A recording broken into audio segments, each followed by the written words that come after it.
So Team Liquid is an esports organization.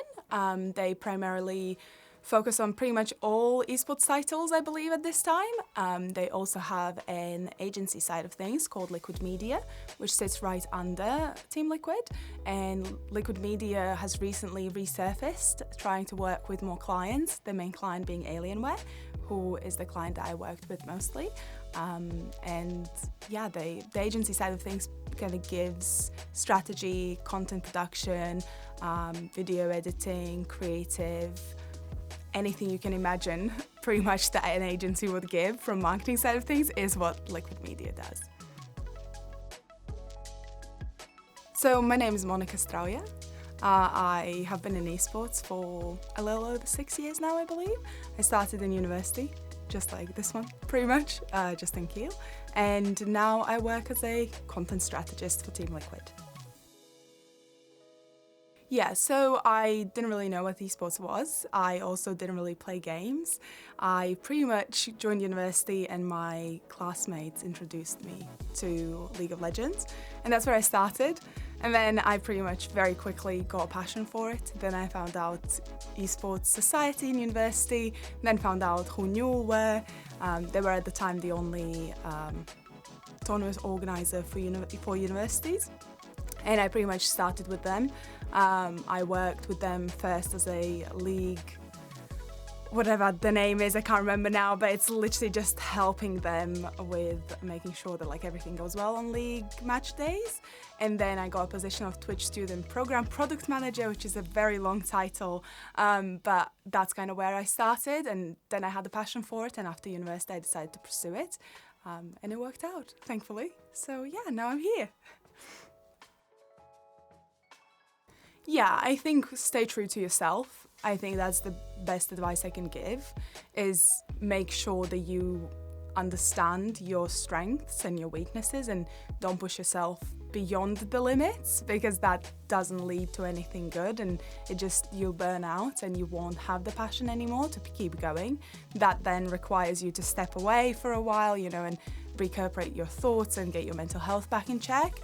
So kind of making sure that you keep all that along the lines of like, as I'm working, I'm actually working through it, is probably the best way to go, and not push yourself to work 15 hours a day and then sleep 3 hours a day and then do that all over again. So yeah, just kind of taking it easy while also pursuing your dreams is key. Yeah. So I produce strategy for content.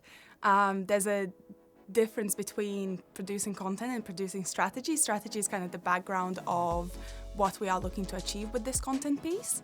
And then there are content creators or video people, creative leads, etc., who kind of create content based on that strategy.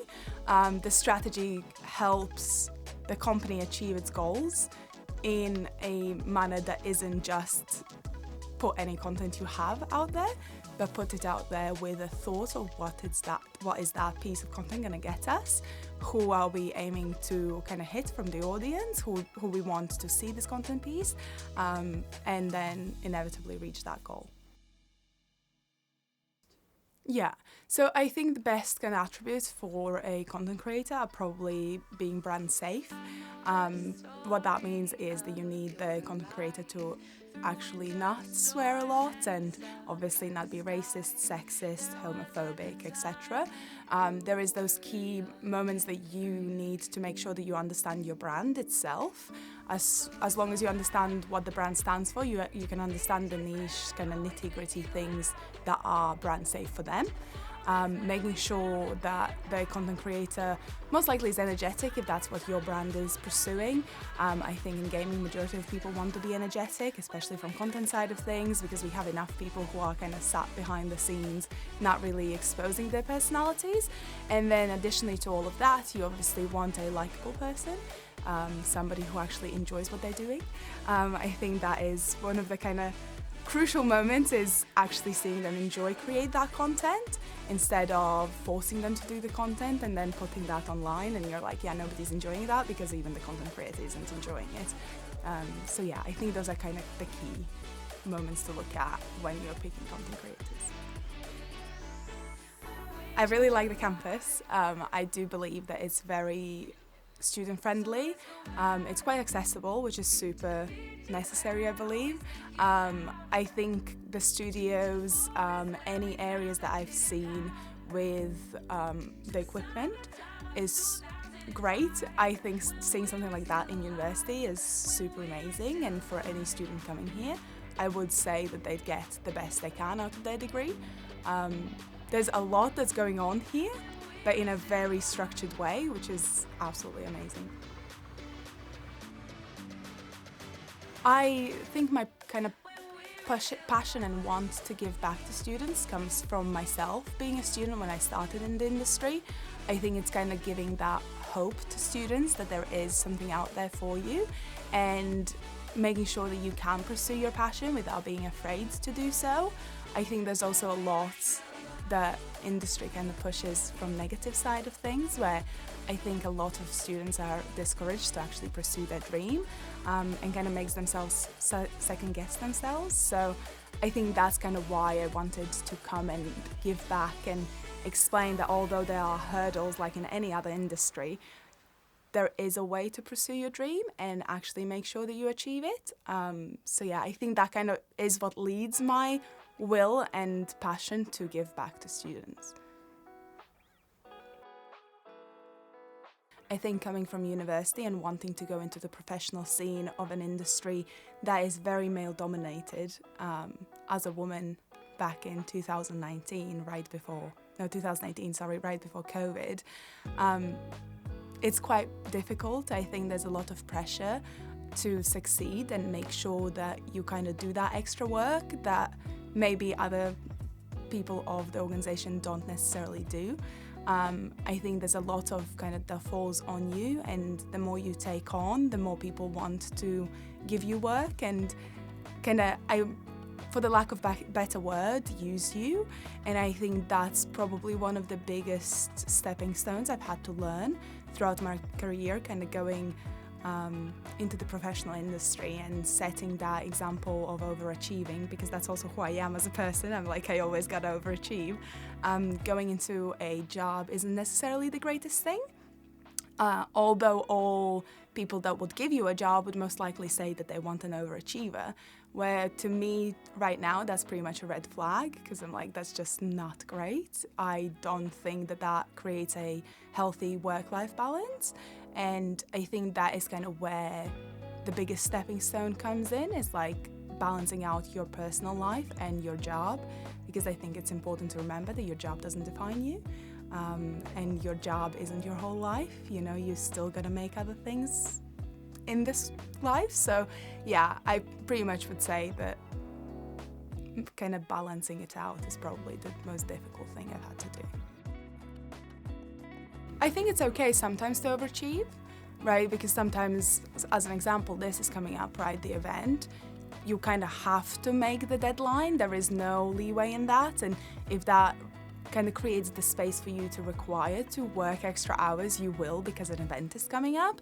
But I feel like after the event, you have to have the freedom to go to your boss and say, I need some time off, because this took a lot out of me and I need to step back a little bit, even if it's half days, you know, like nobody's saying that you need to be out of work for the whole week and then come back completely fresh. What I am saying is that taking a few hours back to recuperate your kind of mindset, I think works best, and making sure that your employee actually gives you that opportunity to do so is amazing, but it's so rare.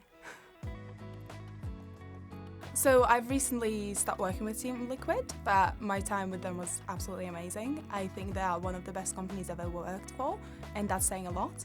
I think their kind of mindset towards their employees is amazing. They actually care about you, which is great, because the company is quite big. There's over, I believe, 500 employees, you know, and managing that and making sure that everybody is comfortable and content is crucial and quite difficult. And I definitely felt heard while I was with them. I had the greatest boss called Blair Harter. He really gave me kind of the role model of what I want to achieve in my life, and he truly believed in me, and that's, I think, quite key when you are a boss of somebody, to make sure that you believe in that person and that you surround yourself with people that you can trust and you know that they will achieve what you need them to achieve. So yeah, my time at Team Liquid was amazing. I am very sad that it ended when it did. I am thankful that so is Team Liquid. So there's always that opportunity that if something becomes available, there is a chance that I will go back. And it's safe to say that I wouldn't regret going back at all, because yeah, an organization's amazing and I loved my job, and I mean I still love my job, but I loved my job with them because everything that I was given was amazing, and it actually gave me motivation to keep going, because I think with kind of the tough spots that I've hit throughout my career and obviously COVID happening, it kind of makes you second guess what you're doing and where you're actually headed. But Team Liquid really brought me back, and I think Blair, my boss, really kind of nailed it on the head that, you know, I can keep going and I can actually achieve great things instead of fearing that it's not right for me. So yeah, it's great. I absolutely love Team Liquid and I only have great things to say. I think one thing I wish we had back in my day when I studied in university, I sound so old, would have been most likely the studio that the games get hosted in here at Confetti. I think having that to host Varsity would have been amazing, and not having to worry about sound or cameras or even PCs, you know, and having to move all of that across the university's campus to different rooms would have been great. My first impressions for Confetti X were quite impressive. I think it could do with more seats, but in general, the stage, the screens that are there, you know, the audio that is there, anything you can see pretty much in a professional, let's say LEC studio, is present at Confetti X, and I think having that for students to learn the professional side of esports, if that's what they want to pursue further, gives them a great deal of advantage against anybody else who hasn't had that privilege in any steps they've taken in their careers.